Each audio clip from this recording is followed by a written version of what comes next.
多行路，多飲水，你以為係養生？今日要同你講，可能反而係傷身。好多長輩為咗健康，日日堅持行過萬步，又飲足8杯水，仲有啲人日日食5穀雜糧粉，淨係飲粥，係咁食鈣片，覺得做得越多，身體就會越好。點知膝頭哥開始痛，胃口越嚟越差，甚至血糖都升高嘅。其實唔係你唔夠努力，而係你用錯咗方法。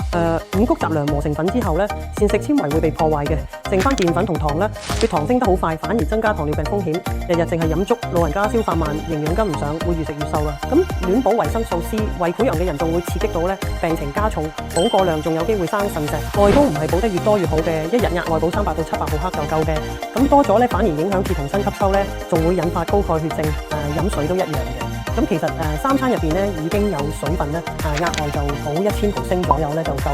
飲得太多會加重腎臟負擔咧，有腎病嘅人咧仲會出現低鈉血症嘅。記住一句，過量嘅好意會變成身體嘅負擔。真正養生唔使花錢，每日笑一笑等於做15分鐘運動，促進血液循環，曬15分鐘太陽，幫身體製造維生素 D， 自然補鈣。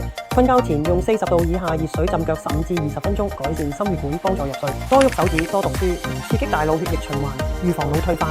眼乾眼澀唔好捽，閉眼用力擠一擠，刺激油脂分泌就得。養生唔係跟潮流，而係了解自己身體需要咩，從今日開始做啱嘅嘢，唔做多餘嘅，先至係真正幫到自己。